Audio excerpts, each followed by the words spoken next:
আজকে আমরা চলে যাব ছায়াদের বাড়ি। তো চলো বন্ধুরা, ছায়াদের শ্বশুরবাড়িতে ছায়া কী করে। এখানে তো ছায়া তার শাশুড়ি মেয়েকে নিয়ে বসে গল্প করছে। মা, তাহলে আমি বলছি যে আমাদের তো সেটা আসছে পূজাটা। পূজা না গো, আরে ওটা মেলা, বাসন্তী পূজা বলে। হ্যাঁ হ্যাঁ, একই ব্যাপার, মেলা লাগবে। ও সকালবেলা যে না খায় পূজা টুজা দিতে হয়, তো ওটার কথা বলছি মানে আর কি। হ্যাঁ হ্যাঁ, মানে আমি আর কি বলতে যাচ্ছি যে তো আমি তো কখনো পূজা টুজার উপাস টুপাস রাখিনি মানে। হ্যাঁ হ্যাঁ, বুঝতে পারছি, মানে তুমি মানে উপাস টুপাস রাখতে চাচ্ছ তো। হ্যাঁ হ্যাঁ, তুমি ঠিক ধরেছেন মা। হ্যাঁ, তো আমি শিখিয়ে দিব, কিন্তু এখন তো তুমি না খায় থাকতে পারো, শিখছো মা না খায় থাকা। আমি যতটা জানি তোমার মায়ের কাছে শুনছি যে তুমি তো না খায় একদমই থাকতে পারো না। না না মা, আমি থাকতে পারবো, প্রথমবার ট্রাই করব, চেষ্টা করব। আহারে আমার লক্ষ্মী বৌমা গো, আমার লক্ষ্মী বৌমা, কি মিষ্টি কি মিষ্টি। এখনকার যুগে এমন বৌমা পাবো তো ভাগ্যের ব্যাপার। এখনকার বৌমা তো খালি মডার্ন ড্রেস, এই ভিডিও, এই সব। পূজা পার্বণ তো ভুলেই গেছে কোন যুগে সেই পূজা পার্বণ হতো। আমি এত ভাগ্যশালী, আমার বৌমা কত সুন্দর। মা, আপনি যে এত সুন্দর, তো বৌমা সুন্দর হবে। আচ্ছা ও মা, এখানে তো গল্প করছে ছায়া তার শাশুড়ি মাকে নিয়ে, দেখি কি করে। বন্ধুরা, এখানে তো আসছে ছায়ার মা ছায়ার শ্বশুরবাড়িতে ঘুরতে। কিছুদিন থেকেছিল, এখন আরও দিন থাকতে পারে। তো চলো বন্ধুরা, আমরা ভিডিওটা একটু শুরু করি। যাই যাই, ইরে ছায়া মা, মারে। হ্যাঁ হ্যাঁ হ্যাঁ, বিয়াইনি, আসো আসো। ও মা, আসো আসো, কোথায় ছিলে তুমি? আরে আমি একটু যে হরে কৃষ্ণ জপ টপ করছিলাম। এখন তো দীক্ষা টিক্ষা নিচ্ছি না, শিক্ষা দীক্ষা তো সব নিতে হয় কি সন্ধ্যাবেলা করে, আর টাইম টেবিল থাকে, তো আর কি ওটা নিচ্ছিলাম। ভাবলাম মা পরে আসবো, তো এখন সন্ধ্যা লাগে গেল দেখছি। আরে মা, তুমি বিকালবেলা বসছিলে না ইসে পড়তে, কি যেন বলে ওই কি বলে না, ওই যে রামসীতা না কি বলে, আরে আরে জব জব জবও ভুলে গেছিস? হ্যাঁ হ্যাঁ, তো জব টপ তো জব করছিলে, তুমি এতটাই হয়ে গেছিলে যে ভুলে গেছিলে কখন সন্ধ্যা হয়ে গেল। হ্যাঁ হ্যাঁ, বিয়াইনি, তোমার মেয়ে একদম তোমার মতোই ধর্মে একদম বিশ্বাসী, কর্মের থেকে। আচ্ছা বিহাইনি, ধর্মে বিশ্বাসী। আমার যে কেন মনে হচ্ছে কি কেউ আমার মেয়েকে মানে ওষুধ খাওয়াই দিয়েছে, ভালোর ওষুধ, যে এত সুন্দর আমার ভোলাওয়ালা মেয়ে কবে যে হলো। কত যেন ডিমান্ড ছিল কুমারী থাকতে আমার মেয়ে, আর বিয়ের পর একদম মিশি হয়ে গেছে। বিয়াইনি, আমার তো মনে হয় না। আরে মা চুপ করো, বললে অনেক কথা। যতই বলো বিয়াইনি, তোমার মেয়ে অনেক একদম ধর্মে বিশ্বাসী, কর্মের থেকে। আর আমার ভাগ্যটা ভালো, এত সুন্দর বান্ধবী, মানে আর কি এত সুন্দর বান্ধবীর মতো বৌমা পাইছে। আচ্ছা বিয়াইনি, এই ব্যাপার তাহলে। আচ্ছা ঠিক আছে ঠিক আছে, আমি তাহলে আর বলছি না আমার মেয়ের কীর্তিগুলো কুমারী থাকতে। না বিয়াইনি, টাক টাক অন্যদিন শুনবো। মা, তোমরা দুজন তো অন্য সময় তো গল্প করতে পারবে এই ব্যাপারে, এখন অন্য ব্যাপারে গল্প করি, আর মানে আর কি করি। হ্যাঁ ঠিক আছে ঠিক আছে। আচ্ছা বৌমা, তুমি তো মনে হয় দুধ বসাইছিলে নাকি আমার খাওয়ার জন্য? হ্যাঁ, দুধ তো হিমা, দুধ এতক্ষণে পুড়ে গেল, আধা ঘন্টা হয়ে গেছে। মা আমি যাই। ওরে বাবা রে, আমি এখনই পড়ে যেতাম, কেমন ধাক্কা টুক্কা দিয়ে গেল আমার বৌমাটা। রে বিয়াইনি, দুধ পড়ে গেছে না, গ্যাসটা আগুন ধরে যেতে পারে। ওহ, হাতটার সব বাগলো গো, হাত দাও হাত দাও। আরে বাবা, বিয়াইনি বসো, এখানে বসো। না না থাক বিয়াইনি, আমি এখন বসছি না, আমি এখন একটু হাঁটাচলা করবো। আসলে ডাক্তার বলছে তো মানে মোটা হয়ে যাচ্ছে, ফুলে যাচ্ছে শরীরটা, তো হাঁটাচলা করতে হবে, বেশি বসে থাকা যাবে না, গা হাতে ফুলে যাচ্ছে হঠাৎ করে। থাইরয়েড নাকি বলে, ও সব হয়ে যেতে পারে বাবা। আচ্ছা ঠিক আছে, কি সন্ধ্যাবেলা বলি, কি সন্ধ্যাবেলা খাবে? আমি আর কি খাবো বিয়াইনি, বুড়ি বয়সে যেটা দিবা সেটাই চলবে, একটু নিরামিষ হলেই হবে, আমি সব নিরামিষ খাই তো। ঠিক আছে, নিরামিষের মধ্যে আর কি কিছু পছন্দ? মানে ছেলে তো বাইরে গেছে, এখন আসবে জব করে, তো নিরামিষ খাবার কিছু টাউন থেকে আনতো। টাউন থেকে আর কি বলবো তোমাকে, নিরামিষের মধ্যে বাজার তো থাকেই না শাকসবজির। হ্যাঁ হ্যাঁ, আমাদের আমাদের দিল্লিতে সন্ধ্যাবেলাও থাকে, সব কিছু শাকসবজি থেকে ফলমূল থেকে সব সন্ধ্যাবেলাও বিক্রি হয়। অন্য কোথাও বিক্রি হলে কি সেটা যায় না, কিন্তু আমাদের দিল্লিতে হয়, এটা একদম 100% আমি কথা দিচ্ছি। ও আচ্ছা, তো একটু ফলমূল আর পুঁই শাক, ডাঁটা শাক, এইসবের শাকের মতো যত শাক 2-3 রকমের শাক আনলেই হবে। আসলে একটু শাকটা খাতে বলছে বেশি ডাক্তার, তাহলে বলছি একটু সুন্দর হবো, ফসা টসা গায়ে রঙটা একটু ঝকঝক করবে, না না ঠিক আছে বিরিয়ানি আমি তো শুনছি। এই যেটা পছন্দ সেটা খাও, আমার বাড়িতে আসছো একটা বিরিয়ানি বাড়িতে, যেটা ইচ্ছা সেটা খাও। ওখানে যে আমার বৌমা কীভাবে থাকছে, বৌমার তো এখন শরীরটা ভালো না, না বিরিয়ানি মানে বুঝতে পারছো, এই সময় তো এখন বৌমার কাছে থাকা উচিত। তাও আমি ঘুরে বেড়াচ্ছি, কীর্তন করে বেড়াচ্ছি, বৌমা কত ভালো, তাও কিছু বলে না। আর বৌমার মা আছে বাড়িতে, যার জন্য আছি, তাও বৌমার মা কখনো বলেনি যে বিরিয়ানি এখন যাইও না, আমার মেয়েটার এরকম অবস্থা আছে, তুমি এখন ঘুরতে টুরতে যাও না, এখানেই থাকো, কখন কী লাগবে আমি একা পারবো না। খুব ভালো আমার বৌমাটা, যেমন যেরকমই আমার বৌমাটার মানে আর কি মা আমার বিরিয়ানি। সবাই আজকাল ভালো বৌমা পাচ্ছে গো, নাকি আমরাই পাইছি বিখ্যাত? সবাই পাচ্ছে না গো, বেশিরভাগ ঝড়কা তোরকে আমরাই পাইছি। ভাগ্যটা না খুব ভালো, কাউকে বলিও না, ওটাই চলছি ভালো মতো কোনো মতো। আচ্ছা ও হ্যাঁ বিরিয়ানি আমি মনে পড়লো, ফোনটা করে দিই তাহলে ছেলেকে। বৌমা বৌমা বললাম কি ফোনটা করে দাও গো আমার ছেলেকে, শাকসবজি কী লাগবে তোমার মা আনবে, ফল টুল। হ্যাঁ মা আমি বলে দিচ্ছি, যাই আমি বলে দিই। তো বলি বিরিয়ানি তাহলে কি চাইছো, নাতি না নাতনি?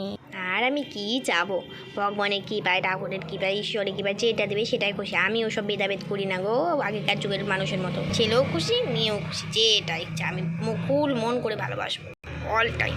আমার ওই কথা জানো থাক, আমিও বলে দিচ্ছি, আগেকার যুগের মতো আমি একদম না, বুঝলে? এই বিরিয়ানি অনেকে থাকে যে বলে যে না এটা ছেলেটা ভালো, মানে আর কি ছেলে বংশের প্রদীপ, মেয়েকে তো বিয়ে দিয়ে দিয়ে চলে যাবে, তারপর তো কী হবে না, না আমি ওরকম না। আমি তো বলতে গেলে মেয়ের দিকে বেশি টানটানি, জানো তুমি। আমার খুব ভালো লাগলো, কারণ আমার মেয়ে যেহেতু আপনার বৌমা। হ্যাঁ আসলে আমার একটাই ছেলে, তো অনেক ভাবে চিন্তে বিয়ে দিয়েছিলাম আপনার মেয়ের সাথে, কারণ ছেলে তো পছন্দ ছিল। আচ্ছা বিয়াইনি হ্যাঁ মানে কি বলো তো, আমার মেয়েও তো তাও পছন্দ করেই করছিল। আমি মেয়েকে মানে কি হয়েছিল বলো তো, তুমি প্রথমে বলো যে তোমার ছেলে কোথায় দেখছিল আমার মেয়েকে।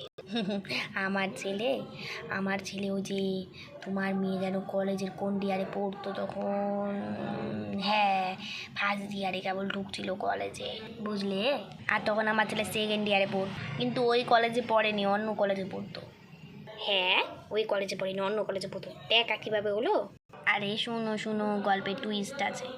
মানে আমার যে মেয়ে, মানে আপনার মেয়ে বিহাইনি, আপনার মেয়ের বান্ধবীর বন্ধু ছিল আমার ছেলে, মানে একটু সম্পর্ক দিক থেকেও, আর একসাথে টিউশন পড়তো। ও বুঝতে পারছি কাক আর বলতে হবে না। হ্যাঁ তাহলে এই কেস। কি হাসি পাই এসব মনে করলে, জানো আমাদের যুগে যখন ছিল না বিয়াইনি, পছন্দ করে বিয়ে করা দূরের কথা, মা বাবাকে বলবো যে বিয়ে করব এখন না, মা একটু পড়ি বা একটু বয়সটা একটু বেশি হোক, সেটা বলতে হাত পা কাঁপতো, বলার সাহস দূরের কথা, মনে মনে ভাবতেও পারতাম না, মনে মনে ভাবলেও হাত পা কাঁপতো। এখনকার ছেলে পেলে দেখো না বিয়াইনি, একদম উল্টাটা হয়েছে, একদম উল্টা অপোজিট। গাটা কয়দিন ধরে ব্যথা করছে, মালিশ করতে হবে, মাসাজের ইসেকে ডাকতে হবে, মাসাজের মাসিকে ডাকলেই হয়ে যাবে। গা তো কবে থেকে ব্যথা, উমা। মনে হচ্ছে অনেক বাজার করা হয়ে গেছে, নাকি কম হয়ে গেছে, কি যে বলবে বউ।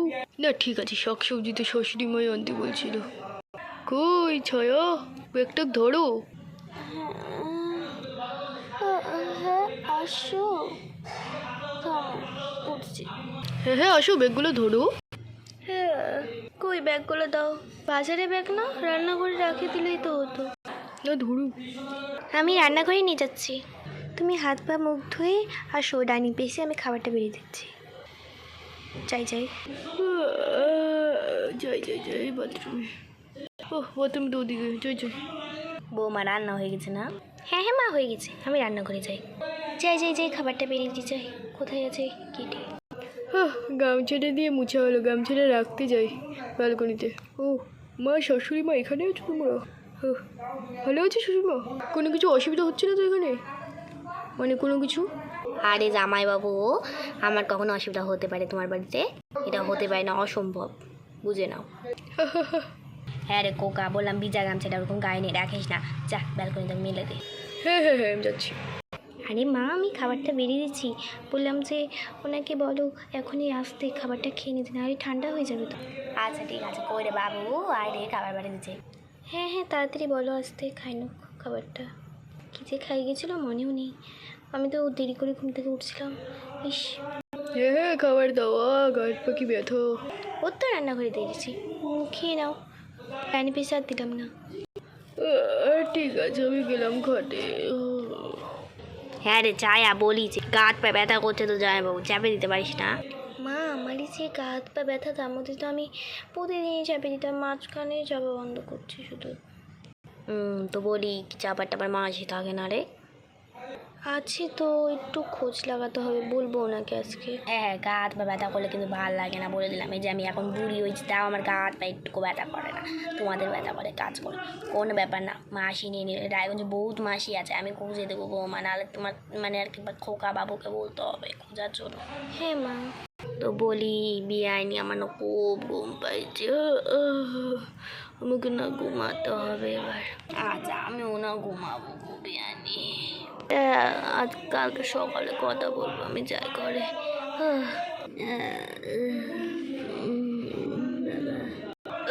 উঠি রে বাবা, আমাকে আবার এসে করতে হবে, ঘুমাতে হবে, সকালবেলা উঠতে হবে, আবার যাই। খাবারটা সে হলো, কি ঘুম পাচ্ছে। যাই যাই। কত ঘুম পাইছে, কোথায় যে গেল মানুষটা, এখনো আসে না। তো আমি বাবা বালিশটা নেই। যাই, কতদিন পর আজকে অফিসের কাজ নাই, আজকে একটু গল্প করতে পারবো ছায়ার সাথে। অনেকদিন গেলেই ঘুমাই যাই, ছায়া একটু গল্প করতে পারি না, এতদিন হয়ে গেছে আসো ছায়ার শ্বশুরবাড়িতে, আজকে একটু গল্প করবো। যাই। ছায়া, ও ছায়া, আরে ঘুমাই গেলে নাকি গো, কই? ইস, আজকে বলে আমি একটু গল্প করবো, ঘুমাই গেল। কি ভাগ্য খারাপ রে। হ্যাঁ ঘুমাই রে বাবা। বিয়ে হওয়া এতদিন হয়েছে তাও বালিশ নিয়ে ঘুমাই না, বালিশ ছাড়তে পারি না, বাচ্চাদের মতো বালিশ নিয়ে ঘুমাবে। ছোটো বাচ্চারা নাই বালিশ নিয়ে ঘুমায়, এখন বালিশ নিয়ে ঘুমানো বয়স আছে। হেই, আমার নাটকটা অনেক সাকসেসফুল হয়েছে, তো বলি ভাল লাগছে না নাকি? হ্যাঁ তুমি ঘুমাইছিলে না? আমি নাটক করছি না। মনে যেতে তুমি এই সময় ঘুমাইছো, আজকে ঘুমালে না যে? বিকালবেলা ঘুমাইছিলাম। বেশ গেল না আমার শোনাবার। যাও, আমি কথা বলি না। কেন কথা বলছে না? তুমি, আমি যতই রাগ করি তোমার কাছে আমি কিছুতেই রাগ করতে পারি না জানো। আচ্ছা আজকে অফিসের কাজ দেয়নি?